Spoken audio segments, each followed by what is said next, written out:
It's a strange moment to be coming together. We're all feeling a great sense of shock at the way that our world has changed so rapidly over these past short number of months.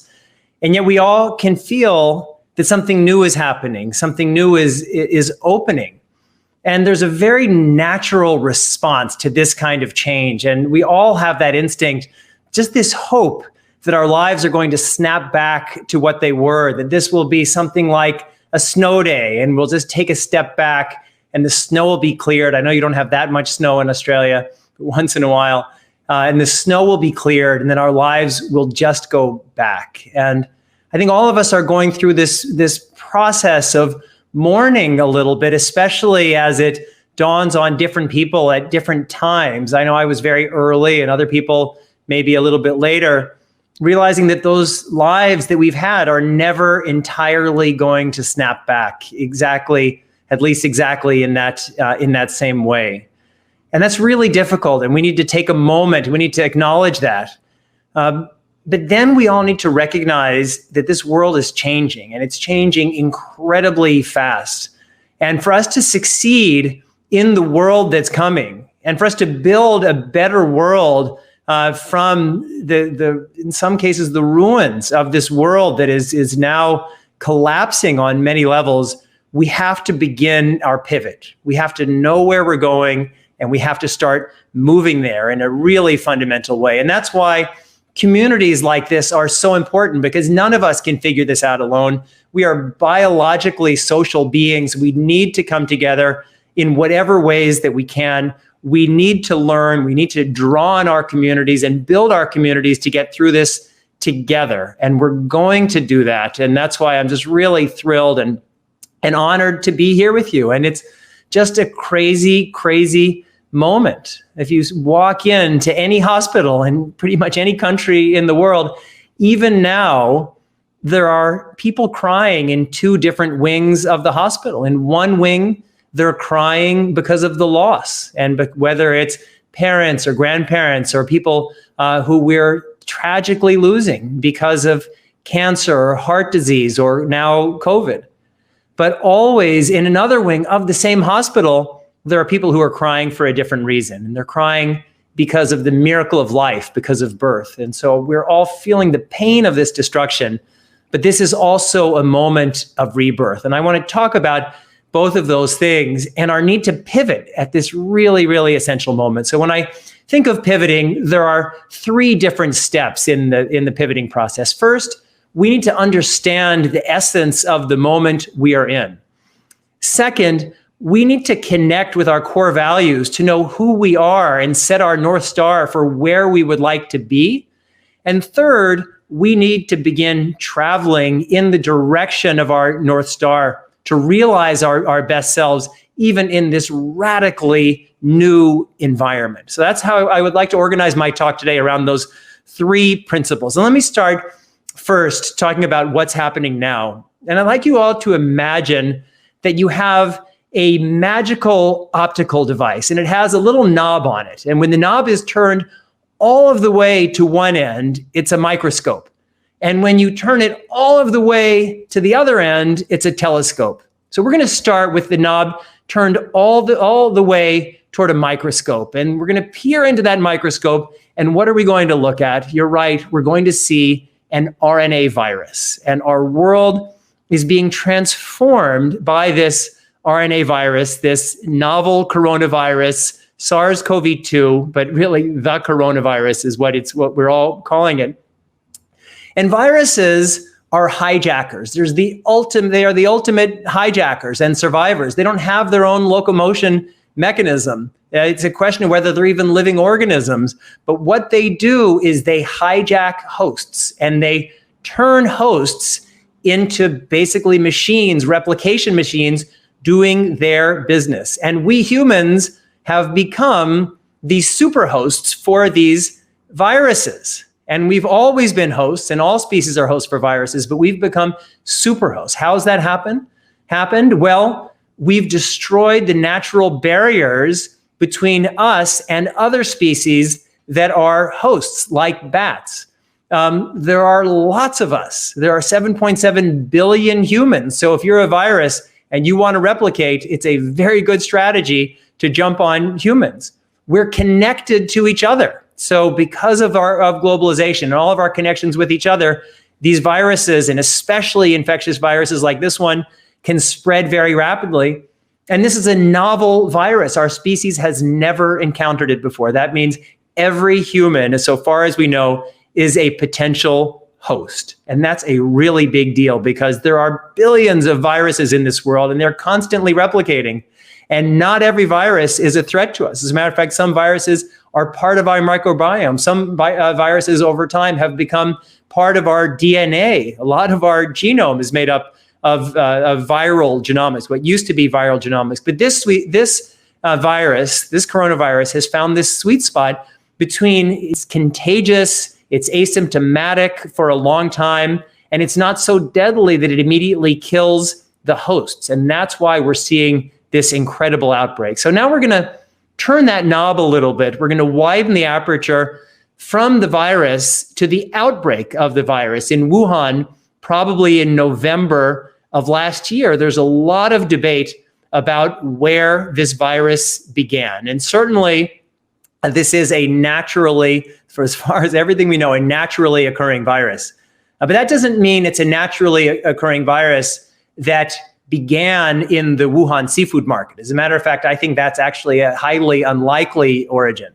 I think there's a quite likely possibility that it was an accidental leak from very well-intentioned research that Chinese researchers may have been conducting in one of the two Wuhan virology labs that were already studying bat coronaviruses. So maybe we'll see that over time. But when we widen our aperture, we have to start with the origin of this outbreak. And then that begins with this absolutely fundamental, deep failure of China in the first 3 weeks to respond to this virus. And in many ways, we're all suffering because the extensive network that China had set up under SARS spectacularly failed in those critical first few weeks when there was a very active cover-up. China got its act together a few weeks later, but had there been a thoughtful emergency response in those first few weeks rather than a cover-up, we wouldn't be in this situation at all. It's easier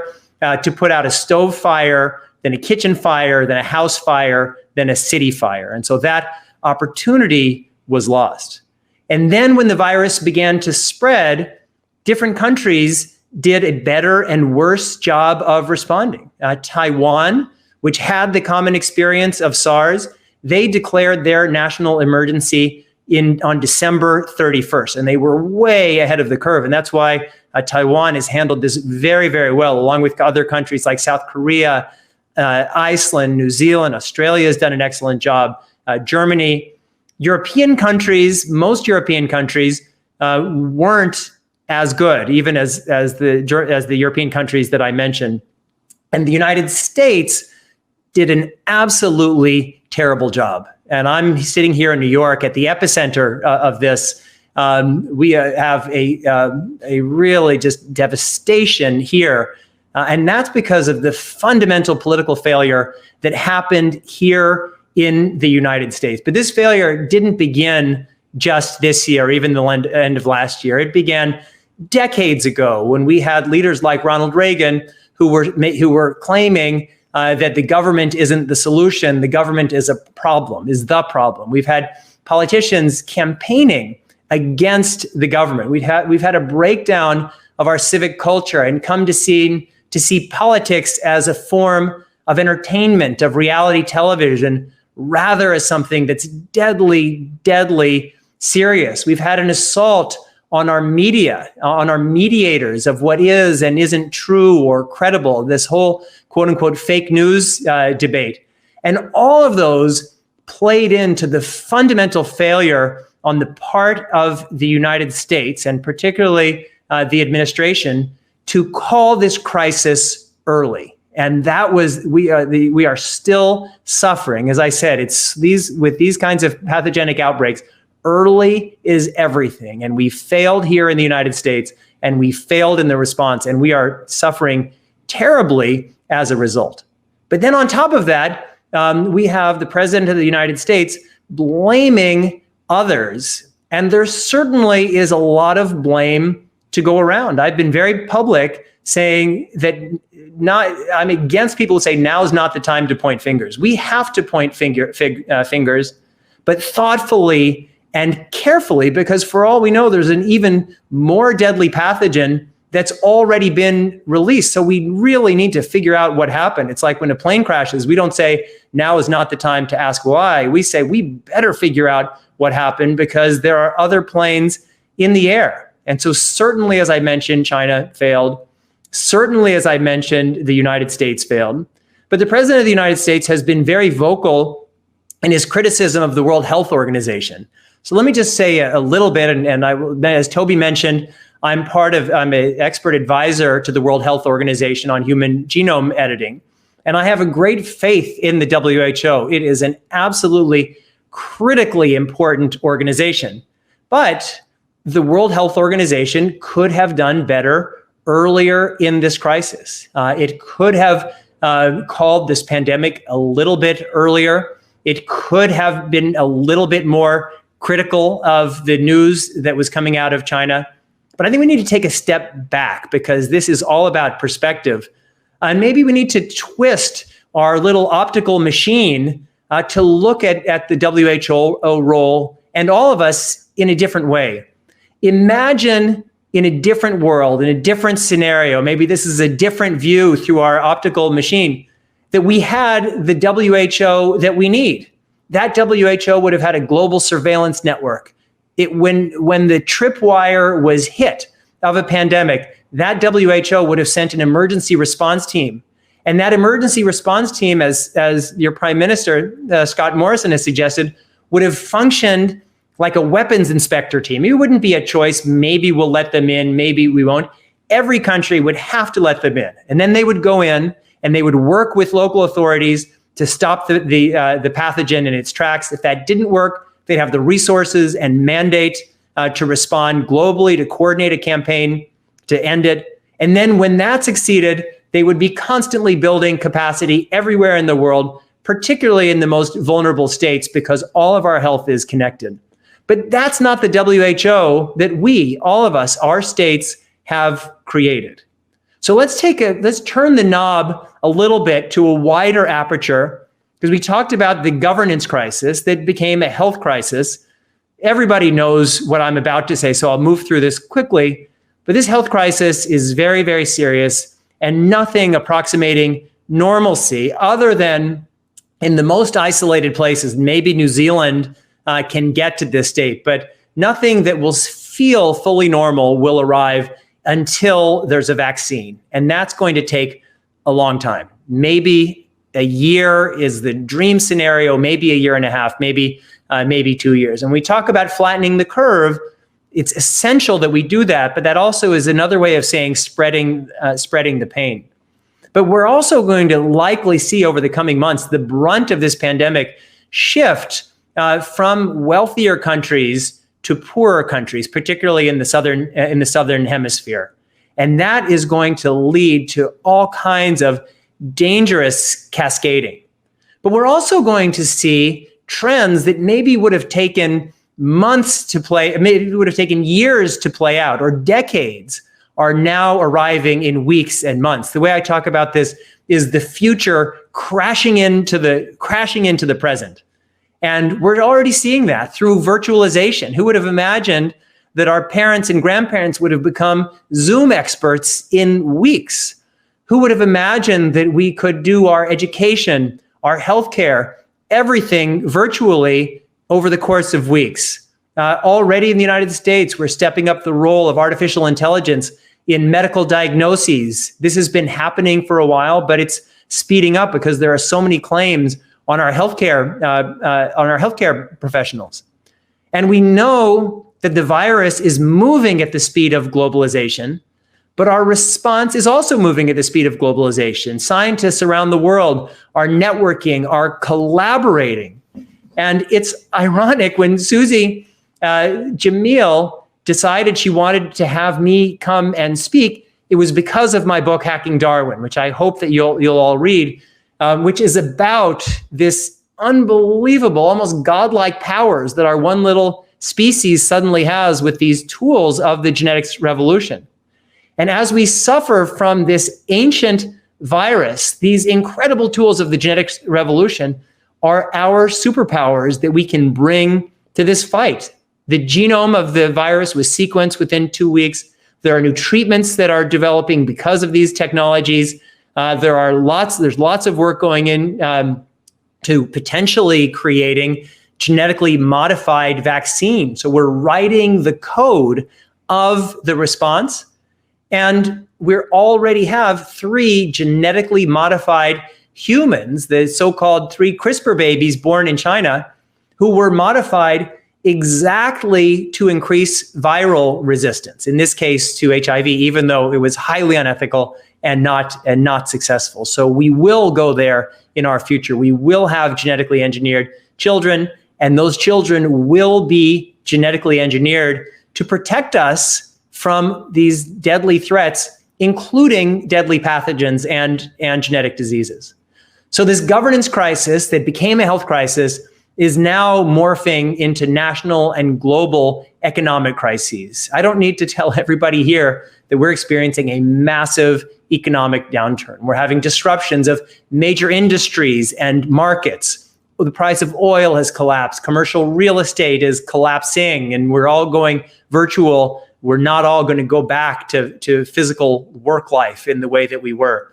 Large group events are not going to happen, at least here in the United States, for a very long time. I don't think we're going to have a full stadium American football game here until at least 2022. I'm in New York. There isn't going to be a full Broadway performance for a long, long time.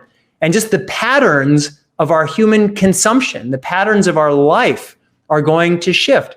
And a lot of these are trends that, again, would have happened over decades, but the future is crashing into the present. We don't live in a static world, but generally we have a rate of change that is comfortable with us, comfortable for us. We were already on a path of exponential change because of our super converging technologies, but now everything is speeding up, and it's going to change the way we live, and it's going to change it rapidly. And people will feel, even now with all these virtual meetings and Zoom birthday parties and memorial services, people feel that's not how we live. And maybe it's not, but the way we lived even before this crisis would have been totally unfamiliar to our ancestors who were nomads in the savannas of Africa. We are a species that is constantly changing, and that this is part of our new reality. As I said before, this is not some kind of short-term shift that's going to snap back. This is our life, and we are going to have a new normal. It's going to be different from the old normal. It'll incorporate parts of it, but it's not just going to snap back. So then let's widen our aperture and turn the knob a little bit more, and then we see these series of government crises that have already happened and will happen. So the first government to fall because of the coronavirus crisis was that in Kosovo. Then they had a soft coup in Hungary. And we're going to see over the coming months a series of cascading collapses and government crises, particularly in countries with the least resilience and the weakest governments.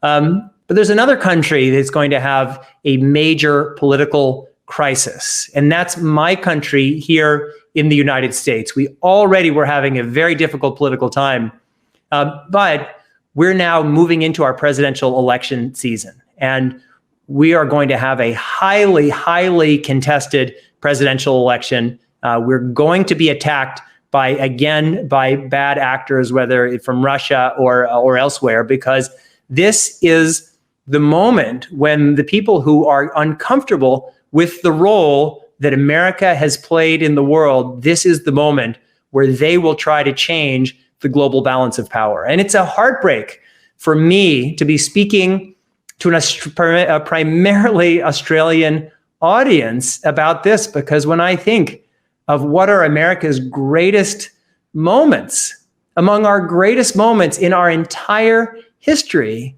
was when these young Marines, many of them teenagers, landed in Guadalcanal in 1942.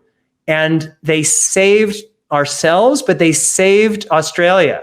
And Americans and Australians and other peace-loving peoples of the world, we fought and won the Second World War. And then from the ashes of the destruction of that war, we came together to build a post-war international system that included the United Nations. It included concepts of universal human rights and international law and free trade and the foundations of our lives and our freedoms and our economic success has been based on those foundations that we all built together, but for a long time, more than 7 decades, have been guaranteed by the United States. And the United States has been far from perfect in that time. And we all know Vietnam, Iraq, and we can make a long list of those places, Guatemala.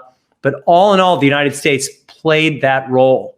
But now the United States is unfortunately suffering from an autoimmune disease internally, as well as a changing geopolitical environment that includes a rise of a almost peer competitor in China that doesn't appear to have the same idea of being a stakeholder in building this global commons that benefits everybody. I hope that will change, and if it changes, we should all be thrilled and we should welcome China to play that role. But so far, I haven't seen China playing that role. And so this system that we've lived in is now under attack. It's ironic. In late 2018, I was invited to give a keynote talk in Wuhan, China. And I went there and I was talking about China's international borders. And before the trip, I said, I have views that are going to be uncomfortable for a Chinese audience, but I'm going to go all the way to Wuhan and I'm comfortable speaking as long as you give me your guarantee that I won't be censored. I was given those guarantees. And then the morning of my talk at this major conference at the leading university there, I had 3 guys come to my hotel and they said, we're really sorry. We'd like to ask you to change your remarks because we don't want you to say anything that could be construed as critical of China. And I said, I'm really sorry. I'm here because I believe that US-China relations depend on an honest and open exchange of ideas.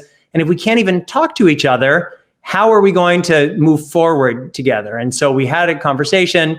I was very loving, but I didn't bend.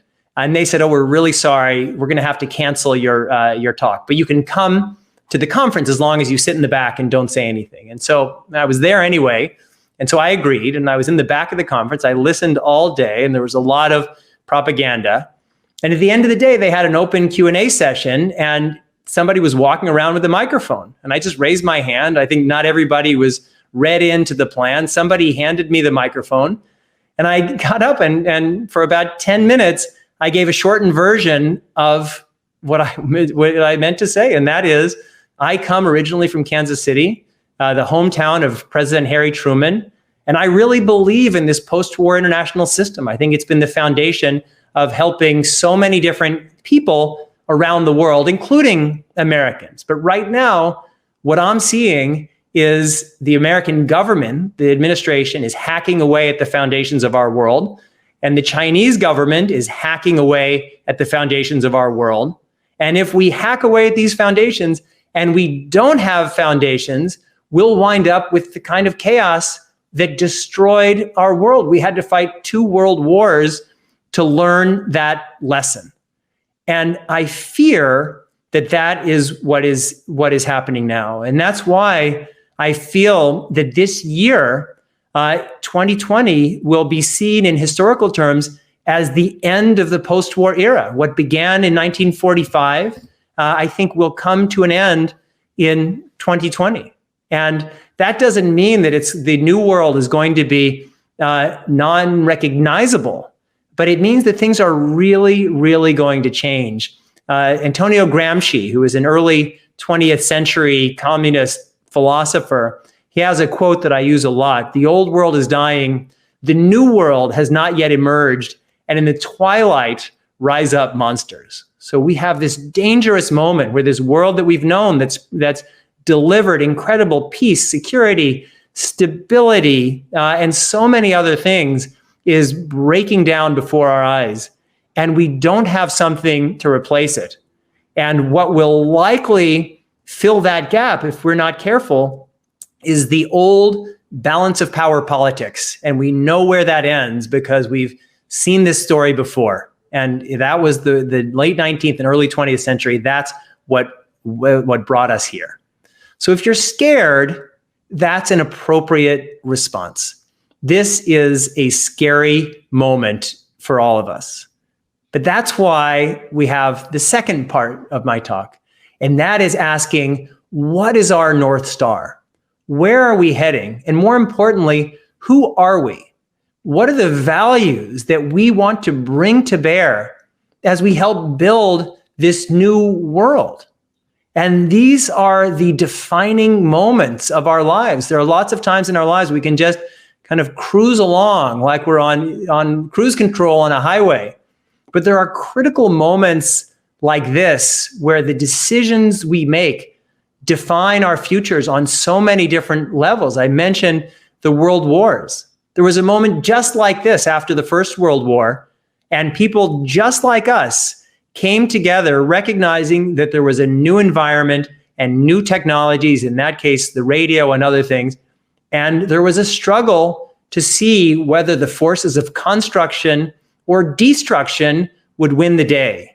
And as you all know, the forces of destruction won, and that's how we got to World War II. And at the end of World War II, the forces of construction won, and that's how we got 75 years of peace, security, and stability, as imperfect as it was. And in those days, in the early 1940s, we had leaders like FDR and Winston Churchill, and we could just rally behind those leaders. But tragically, we don't have those leaders right now. But what we have to do, what we all have to do, is divide up that job among ourselves. Everybody is a little bit of FDR. Everybody is a little bit of Winston Churchill. Everybody has to be a little bit of Mahatma Gandhi. Because in 1941, those leaders articulated a vision of where we were heading. And whether it was independence for India or the Four Freedoms or the Atlantic Charter, these were North Stars, directions around which we can rally. And we all need to do that for ourselves and for our countries and for our world. And for each of you, for everybody who's part of this meeting and listening and watching and participating, when you're 90, maybe you're 90 now, but when you're 90, you're going to be rolled out into an auditorium of high school kids. And they're going to say, oh my God, you were there in the great coronavirus crisis of 2020. What was it like? And you're going to tell a story. And now is the time when we need to make sure that the story we tell is, it was a rough time, but I rallied and I found the best of who I am and what I stood for. And that's the story that we have to be spending a lot of our time on. We have to be answering the question of who we are, because only then we'll be able to set a navigational map toward where we're going. But once we know that, then we need to pivot toward building that world. And that's the third part of my talk. So I'm going to turn the knob of our magical device back from this telescope to the microscope, because we're going to start from small and we're going to go to big. Under the microscope, we see this virus. We have to fight this virus. Our scientists need to fight this virus. But the virus, as I said in the beginning, the virus needs a host. And we have to fortify the hosts. And those hosts right now are our most vulnerable populations, whether it's our elders or people in various populations that are immunocompromised or have underlying health conditions. Those are the hosts. Our health resides in those people. We're all in this together. So to fight the virus, we have to fortify the hosts. Now we turn the knob a little bit in this same direction. Personal responsibility. What does this pivot mean to each of us? For a lot of us, it means we need to reconstruct the essence of the villages that our ancestors left. We need to have a virtual emotional closening to counteract our physical social distancing. And that means looking out for each other, making even call lists or Zoom lists of the most vulnerable people, the elderly, people who are alone, and reaching out to them. We all need to have this little piece of FDR and Churchill and Gandhi in us. But the key to all of this is recognizing our deep and essential interdependence. Because if we don't recognize how connected we are, then looking out for ourselves only will actually undermine ourselves and our world. And on a national level, we need to recognize this same thing, that our security is global, that no country, maybe New Zealand is as close as you can get, but almost no country can get through this on its own. If you build a wall, like here in the United States, we built a wall insanely on the Mexico border, and now it turns out the United States is the hotspot, and it's dangerous for Mexicans to come here. We all need to recognize that we are interdependent. And I talked about the brunt of this pandemic moving into the Southern Hemisphere. And so let's just say hypothetically that we get a reprieve here in the United States and in the wealthier parts of the world over our summer. But if this virus goes to Central African Republic or Bangladesh or wherever, and it mutates and grows and then comes back here in the fall, that's a danger to us. My health resides in every person living in the Central African Republic and vice versa. That's what interdependence is about. And when we recognize this deep interdependence, then helping each other isn't an act of charity. It's actually the ultimate act of self-preservation. It's even an act of benign selfishness. And so here in the United States, we just had a $2 trillion stimulus bill. And that's certainly important that we help our economy here. But what percentage of that should we be spending to help strengthen public health infrastructures in the poorest countries of Africa? We would get a great return on investment by doing that, but that's not the way our political leaders are thinking. And then when we widen our aperture a little more, we need to see how we're organized globally.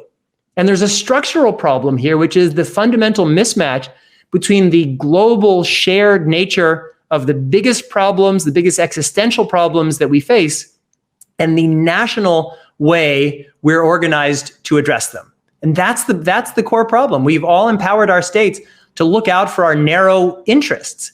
At the end of the Second World War, we created these international organizations, but our states never fully empowered them because that's what states do. They withhold the prerogative of their power and sovereignty. And that's why every major common existential threat is not being addressed. Not just deadly pandemics, climate change, ecosystem destruction, weapons of mass destruction, the list goes on. And that's why I'm spending a lot of my time, my life's energy right now, advocating for a structural shift in the way that we are organized globally. Our stool is wobbly of global power because we only have two legs of the stool. There are states and there are international organizations, which are critical, but they are created, funded, and controlled by states. And we need a third leg of the stool, and that is the democratic expression of the common will of our shared humanity. Everybody on Earth wants to have a World Health Organization with the ability to stop deadly pandemics in their tracks. Everybody on Earth wants to make sure that we don't have an ecosystem collapse in our oceans, and that the diversity of the species that make up our natural world, of which we are a part, are maintained.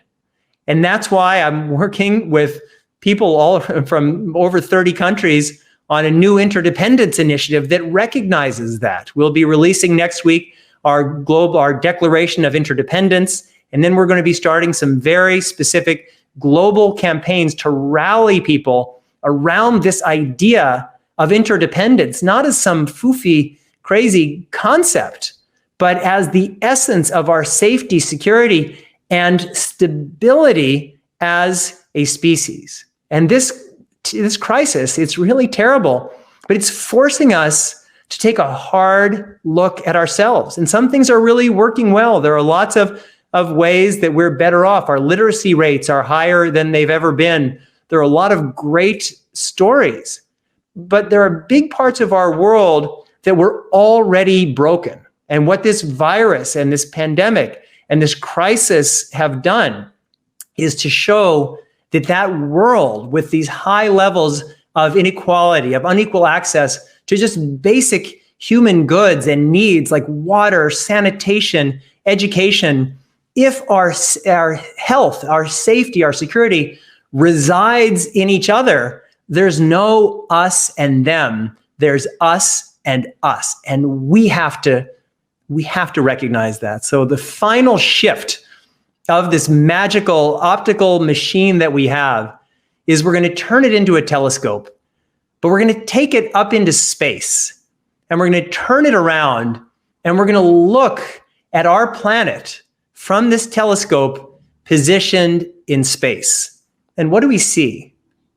We see one shared home, one shared ecosystem that we are part of.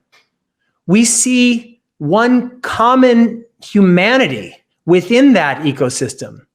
And this virus, as terrible as it is, has shown us that we are all one interconnected humanity. And the question for all of us is whether we can transform this painful lesson into a better world for all of us. That's the essence of this moment. That's the responsibility that we all share. And so my topic, the official topic of this title, was hacking the coronavirus. But the real question for all of us is whether we can hack ourselves. And so I want to talk about when I realized how important this was and how I'm thinking about genetic engineering now. Yes. So it was actually 23 years ago when I was on the US National Security Council, and my then boss and now very close friend, Richard Clarke, was the person who was talking about the threat of terrorism and the threat of actually Al-Qaeda and Osama bin Laden, and nobody would listen. And when 9/11 happened, Dick's very prescient memo was on President Bush's desk. And Dick always used to say that the key to effectiveness and impact was seeing things before other people saw them, seeing around the corner. And so 23 years ago, I really was asking myself that question very deeply. And I kept coming back to this feeling that the genetics and biotech revolutions were going to fundamentally transform our world. So I started educating myself. I'm entirely self-taught in the sciences. I guess I did take a biology class in 10th grade of high school. And when I was ready, I started writing scholarly papers about this. And I was just frustrated because I was writing, I was speaking. And then a member of the United States Congress read one of my articles, asked me to testify. And that started this process, first of doing more, working with the United States government. And then to get my message out, I felt like I needed to reach a broader audience. So I started writing science fiction novels, like you mentioned in your introduction, Toby. And when I was talking to people about the genetics revolution, I could tell that when they heard it from me, a storyteller, all of a sudden they got it, that there was all of this technology, all of the words, DNA, genetics, and people knew it was somehow important. They didn't know the story. And that was when I realized that I needed to write the story of our past, present, and future of a species, as a species. And that's what Hacking Darwin is. And for me as a futurist, I mean, my parents who are watching this show in Kansas City, they're both doctors. And the way you know that they're doctors is you go to their office and you look on the wall and there's a little piece of paper that says you're a doctor. When you're a futurist, which everybody knows it's just kind of a made up title, you better prove yourself every day because otherwise you're just a presentist or a pastist. And so very long time ago, almost 20 years ago, I started mapping out where I thought the genetics and biotech revolutions would head. As a matter of fact, I testified before the United States Congress, and it's pretty exactly where we are now.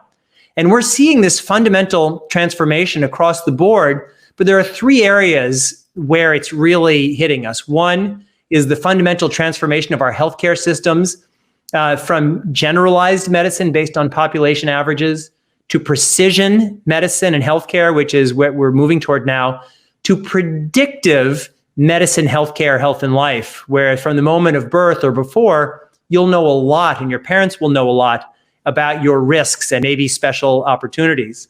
Then the second application will be in do-it-yourself genomics. People already are getting information about ancestry and other things. We're going to get a lot more information that people will feel is relevant to parenting, to even to identity.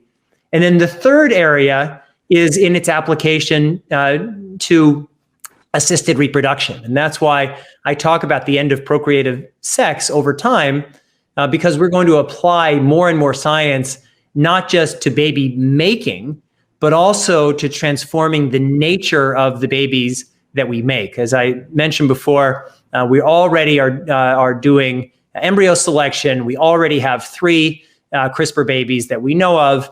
And I write about this in Hacking Darwin. We'll have hundreds within a decade, and we'll have many thousands within 20 years. And what it is to be a human being is a moving target. We've only had this form for about 300,000 years. This was never an evolutionary terminus. We are changing, and we change with our technologies. But all of these technologies raise fundamental ethical issues. And that's why this isn't just a conversation about science. It has to be a conversation about ethics, and a conversation in which everybody has a seat at the table. And that's why these kinds of dialogues are so important. So let me say hello to Jamie's mum and dad. I'm sure you're no more doubting that Jamie picked a really important topic to work on. I'm reminded of the conversation I had with my father when he finally realized, and artificial intelligence became highly topical, that what I've been thinking about for the last 50 years was something very, very important. So let's start with COVID and then broaden out to these bigger topics around genetic engineering. So you've been quite vocal about the idea that most likely it came out of a virology lab in Wuhan as opposed to the wet market. My reading is that, well, it's not, the evidence is that it's probably not man-made at all. The genetic evidence points to it being naturally created, but we'll never probably work out whether that came from a lab or it came from a wet market or wherever. Do you think we'll ever work out? Is it important that we really work out where it came from? I mean, the fact that we know that it is just so dangerous, and will we be able to make even more dangerous viruses in the future? And is that, you mentioned that you started to worry about this when you were working with the National Security Council and terrorists and so on. Should we be worried that terrorists and rogue states are going to come up with even worse viruses? It's a really great question, Toby. So let me take it point by point. First, and let me say at the outset, I totally and completely disassociate myself with any blame shifting, any racism and bigotry. And this is a really sensitive topic, and a lot of people with ill intentions are poking around here. And so I myself, I've been committed and dedicated most of my life to fighting for human rights. But I do think, as I said in my remarks, that it's actually critically important for us to do our best to figure out where this came from. Just as if a plane crashed, we would want to know where that came from. And we need to do it in an evidence-based, thoughtful, smart way.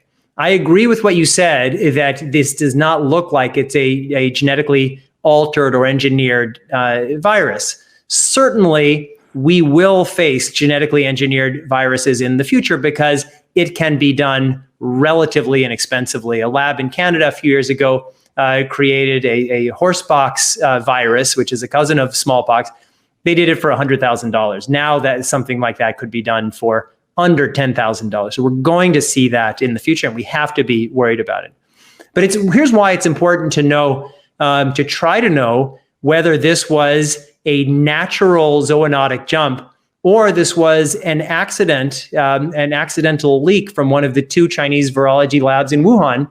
Because if there is a problem with Chinese lab security, which I believe that there is, and there's a broader problem with just the ethical and regulatory frameworks around Chinese big science, that's a really important issue. That's all of our concern. I mentioned these first 3 CRISPR babies. It's not coincidental that this rogue science had to alter the genome of humans when most everyone else on Earth thought this was unethical, that it happened in China. There is a Chinese science culture, and it's not as careful as it needs to be.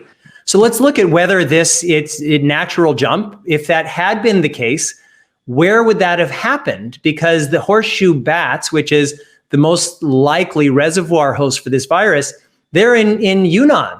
That's 1,100 miles away from Hubei, from Wuhan. And so if that jump had happened... The same DNA. Yes.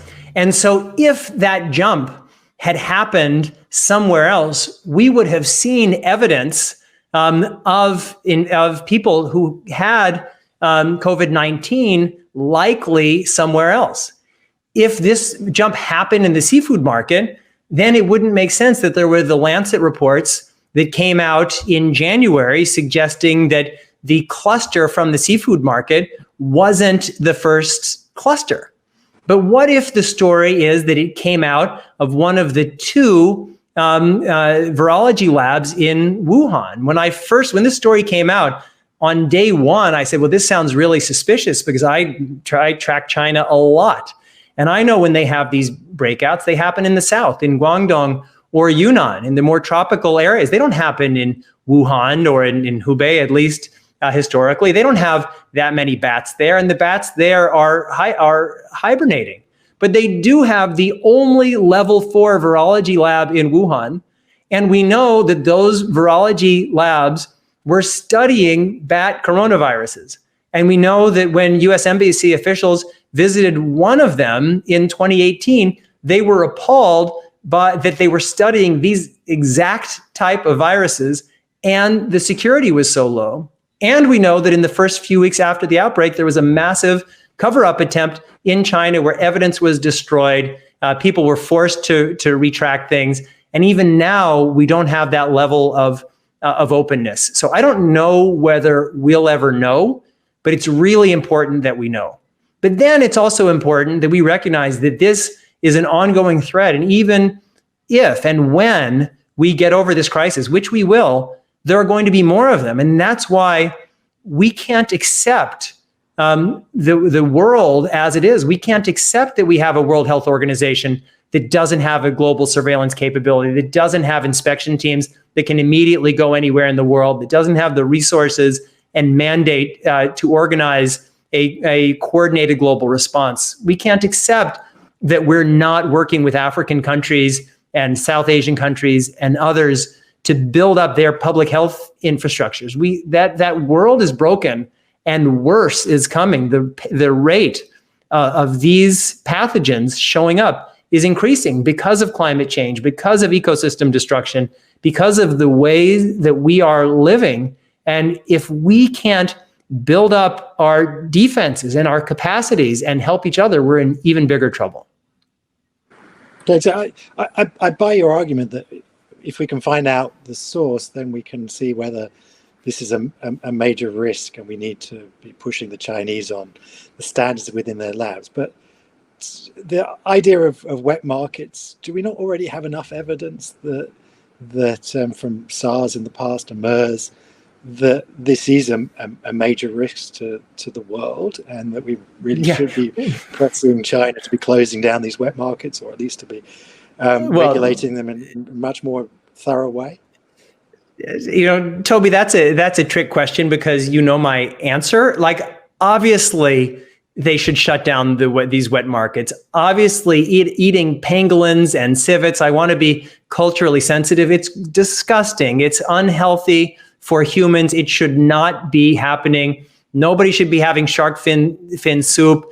And we should look at the entire way that we're using natural resources. But as I said, I don't for a minute believe that this wet market is actually the source of this virus. But it doesn't matter. Why were these wet markets still happening when we know the history of SARS? And it really doesn't make sense. And the Chinese government, which, I mean, the Chinese government is perfectly willing to put 1 million Uyghurs into concentration camps and to brutally suppress the Tibetans, but stopping people from selling and eating pangolins and civets, that's a bridge too far. I don't buy it. I don't want to point fingers at China. I mean, I pointed a very strong finger at the United States, my home country. Nobody is perfect. But if we don't get our act together and recognize that we're all connected and we all have to work together, and if China doesn't totally open up its records, its labs, and let international inspectors come work collaboratively, interview people who are in those labs, this cover-up is still happening. And this kind of behavior, it's not just a China sovereign issue. This is a fundamental threat to the world, just like there are things that the United States is doing. Like right now, we have a president who's telling people from the White House podium that they should be injecting Lysol. That's a threat to the world. When he talked about chloroquine, people in Africa started taking chloroquine and people died. We have mutual responsibilities, and that means that we have to hold ourselves accountable, and it's okay to hold each other accountable. So I'm sure all of us are now very painfully aware of what a global threat is, but I'm wondering, you raised the idea that we could be genetically engineering these quite easily now, quite cheaply now. How much worse could you actually make it if you genetically engineered it? I mean, could we get a larger R0? Could we get a greater fatality rate? I mean, obviously, you don't want to be too fatal, otherwise you kill the carriers too quickly. I get the feeling that respiratory transmission is about as bad as you can you can get, but I'm wondering, how much worse could we get than this? And the answer is a lot worse. As a matter of fact, you talked about your view, which is also my view, that this is likely not a synthetically engineered virus.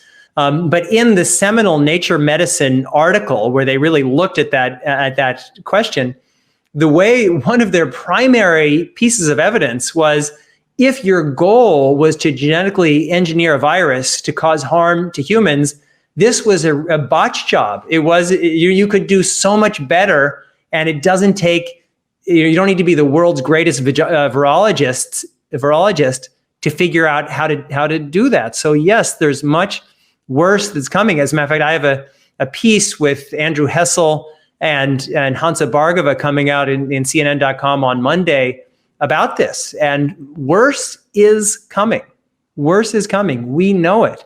If we can't organize ourselves to develop the kind of global public health function that we need, then shame on us. And we could be having this exact same conversation in a different scenario. Imagine that rather than a deadly pathogen, there was a nuclear device that had gone off, or nuclear devices had gone off in Washington, in London, in Moscow, and Beijing, all on the same day. We'd be having this exact same conversation. We'd say, oh, there are decades of reports. We knew there was this global common threat, but we couldn't do anything. If we had an ocean ecosystem collapse, we'd be having this exact same conversation.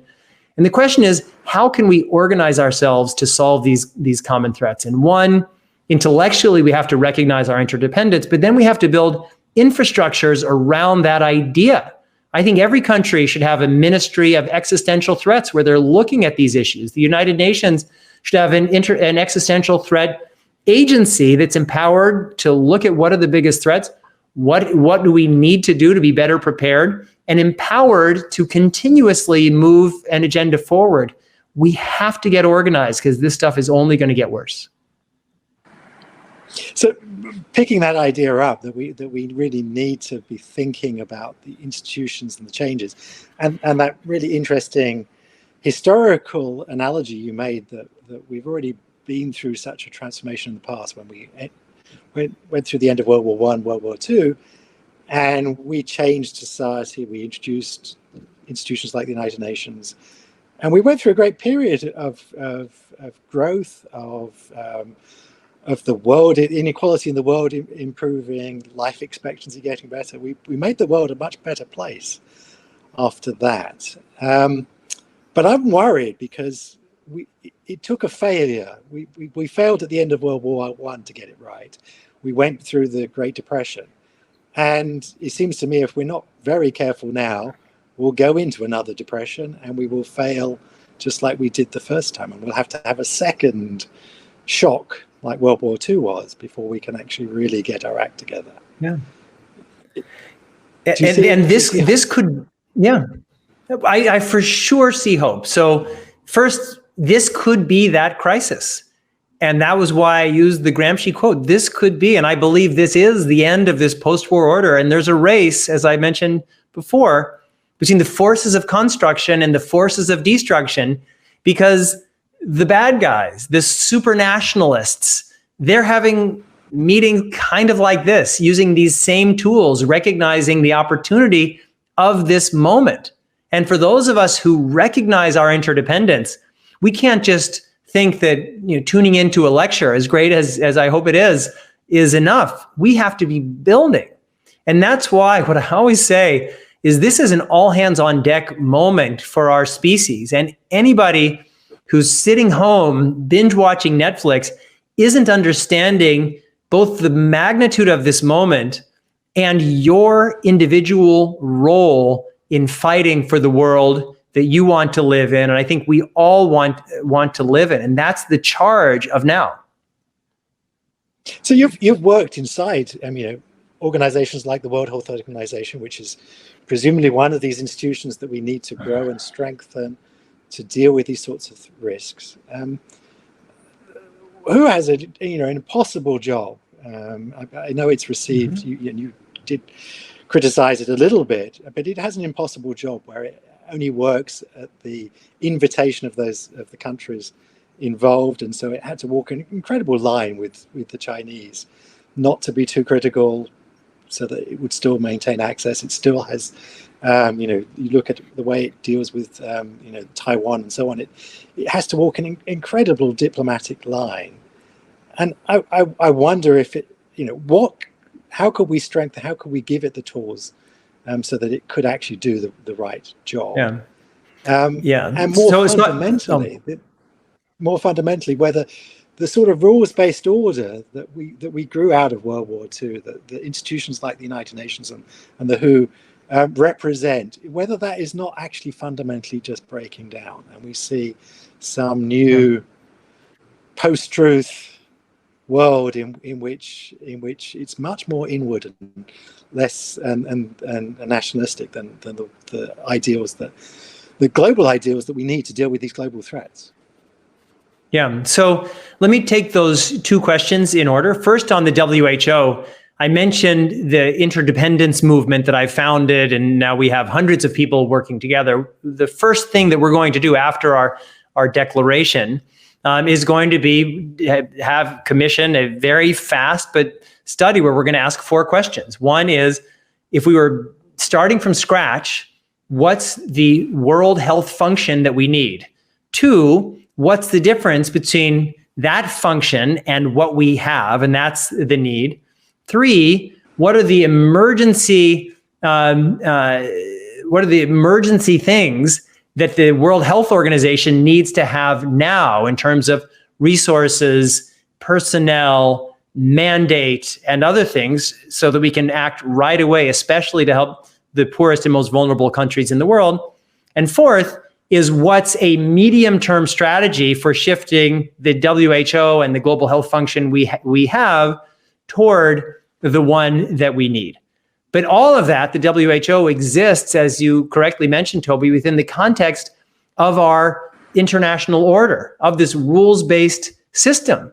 And that system didn't exist on its own. That's why I talked about my remarks in Wuhan in 2018. It didn't exist on its own. There was a set of principles that was in many ways backed by the military might of the United States.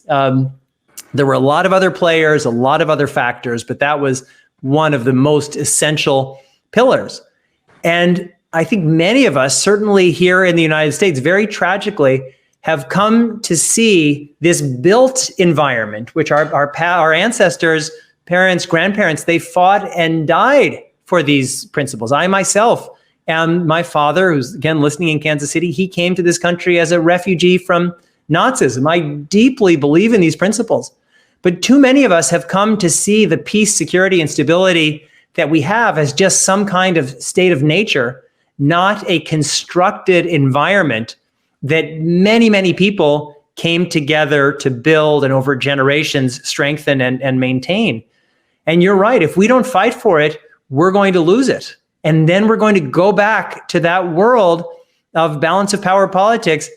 And as I said before, we know how this movie ends. It ends in war, it ends in crisis. And I would not even be surprised if we had some kind of military skirmishes by the end of this year, because the United States tragically has given up its global leadership, its moral standing, its economic role, its ability to show other countries that we know how to handle things. And China, for all of its flaws, has actually done a pretty good job of containing this virus after the terrible, monumental, and incredibly deadly and dangerous screw up in the beginning. And so if the United States, if the primary tool in America's toolkit is our military, and we're not using all of these incredibly and far more powerful tools of soft power, example, democracy, values, allies, if the military becomes our only or primary tool in our toolkit, there's going to be an instinct to use it, especially because China is becoming incredibly aggressive in the Taiwan Strait, in the South China Sea, and elsewhere. And I think just like in 2008, when China felt that the United States was on its knees because of the financial crisis, and they shifted from this peaceful rise model to let's grab everything we can as quickly as possible, I think China is likely, and Russia are likely, to shift to that mode if the United States can't get its act together. And so this is a really dangerous, dangerous time.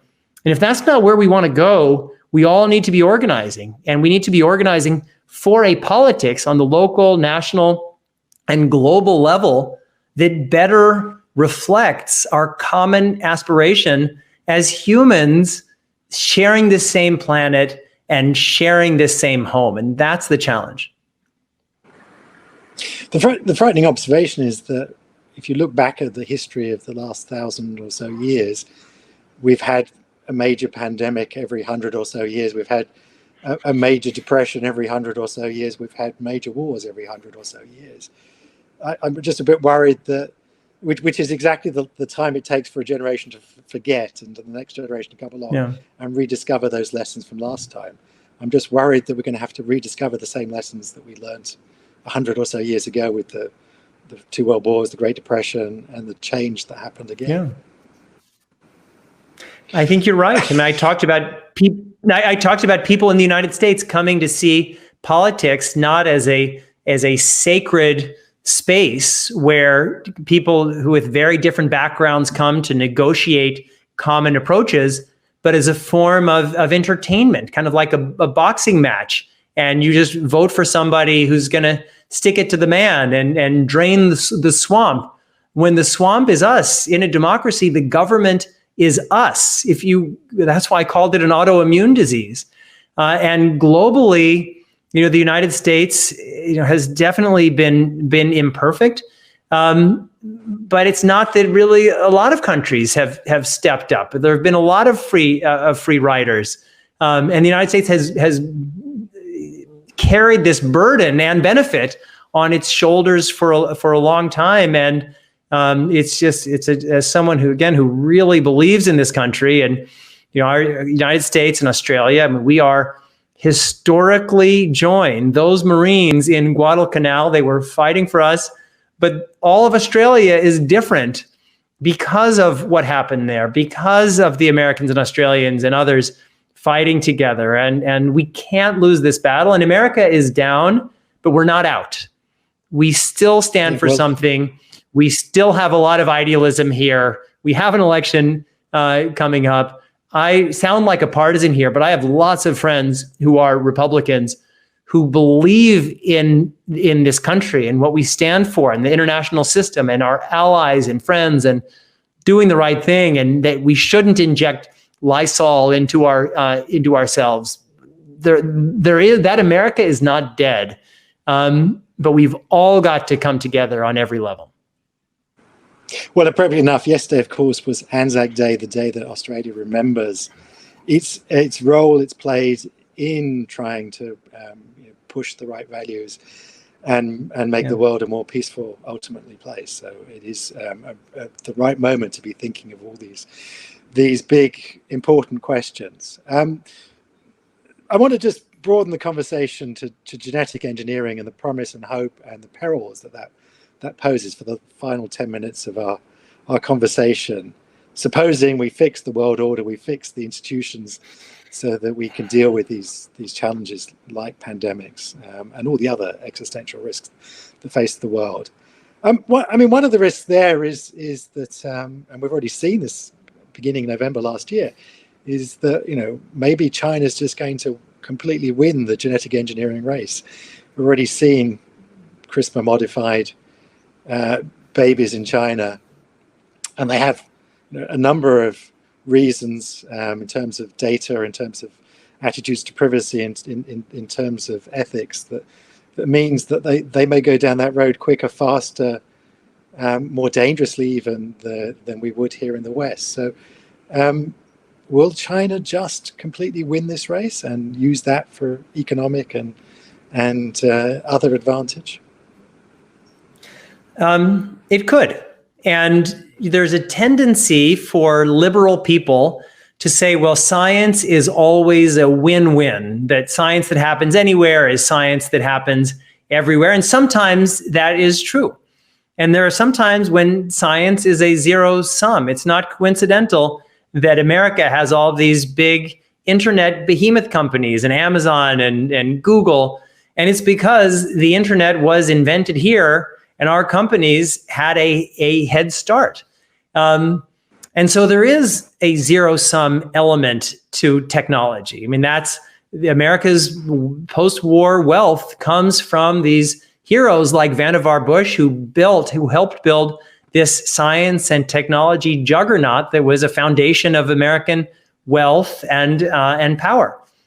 And we don't know the answer to that question, but certainly China's government sees scientific leadership as a key to its goal to be the leading global power by 2049. So that's the race that they're on. That's what the 1,000 talents are about. That's frankly why we see so much risk-taking in the Chinese scientific community, because the message they're getting from Beijing is that science is the way to put China where the Chinese government believes that it needs to be.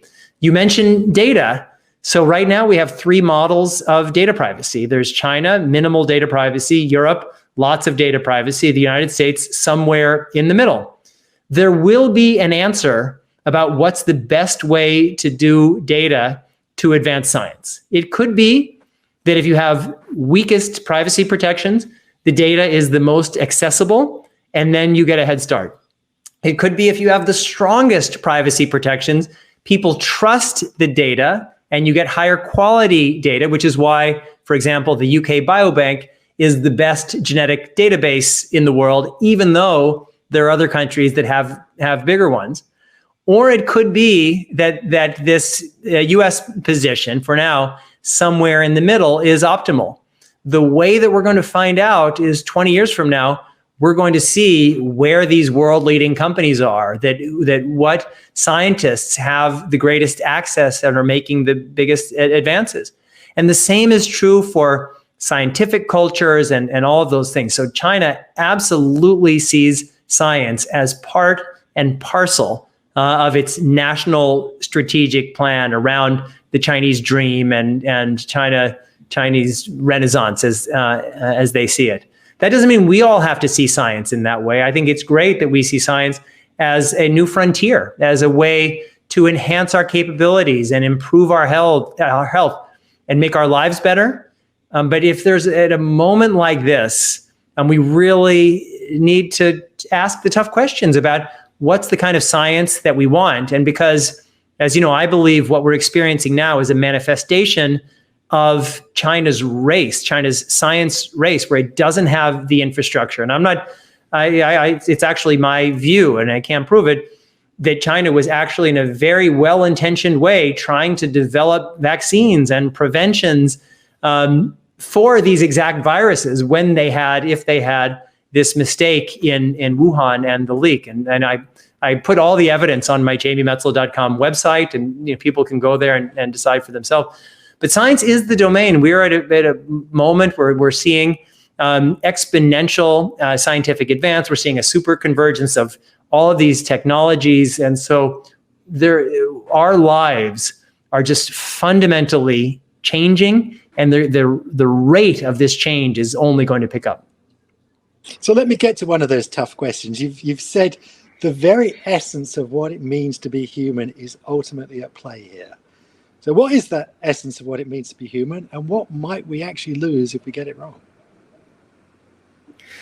So there's no full answer to that, because it's always changing. If you had asked our ancestors in the savannah what was the essence of being a human, they probably wouldn't have understood what you were saying, but I think they would have said it's survival. That's the essence. We are blessed to live in a time where, for most of us, even at a time like this, survival isn't at risk. And so what is the essence of being human? What's the essence of being human at a time like now, when we're physically separated from each other, but we can share ideas like this, we can share emotions? Maybe it's to love each other. Maybe it's to procreate. I don't think there's one answer to that. I think that it's evolving. But I think that we all need to be part of that conversation. And that's why, again, coming back to this interdependence issue, part of the essence of being human, I think, is looking out for other humans.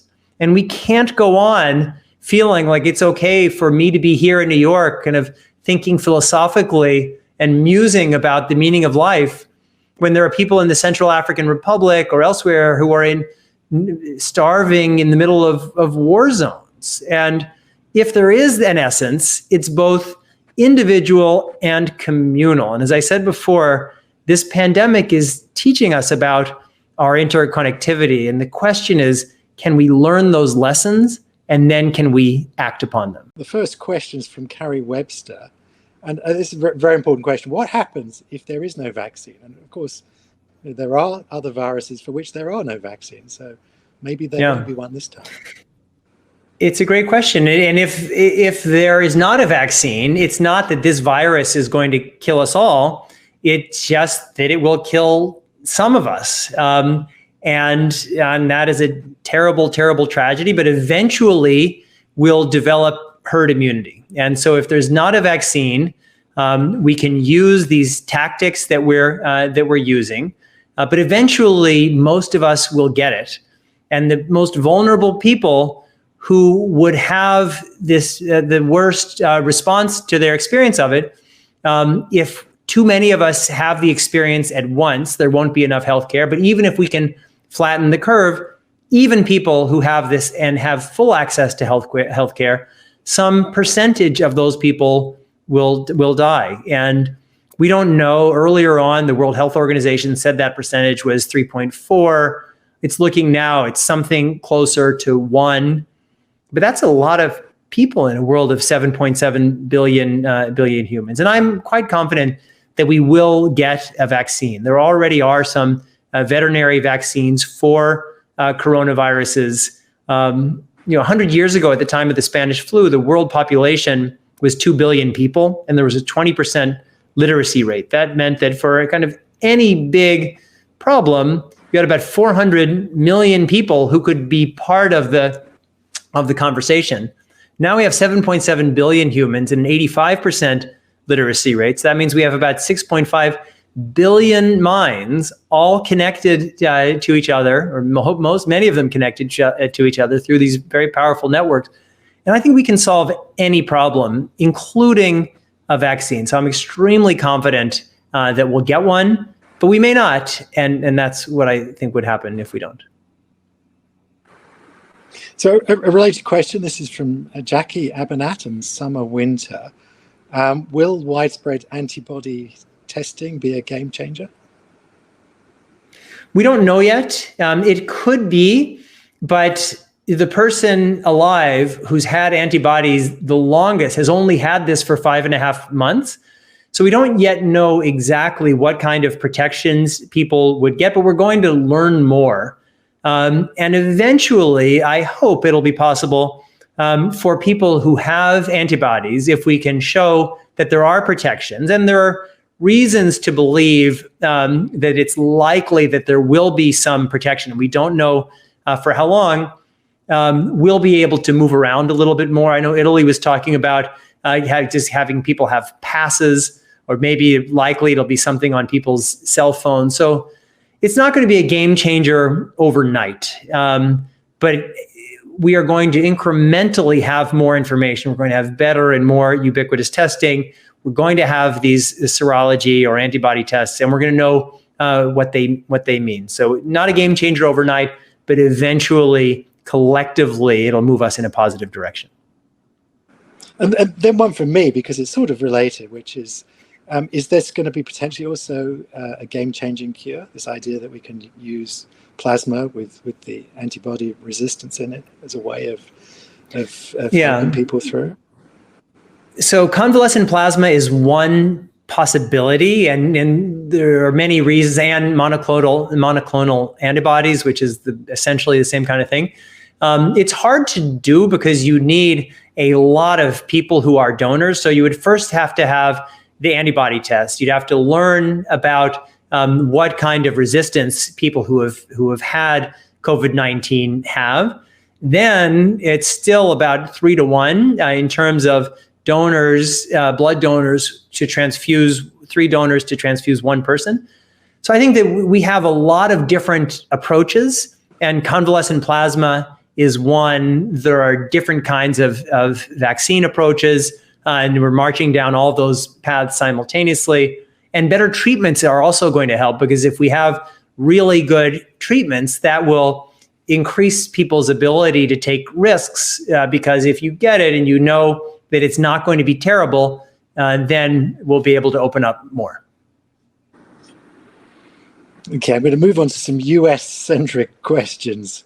Victor McGill, we're seeing signs of civil disobedience.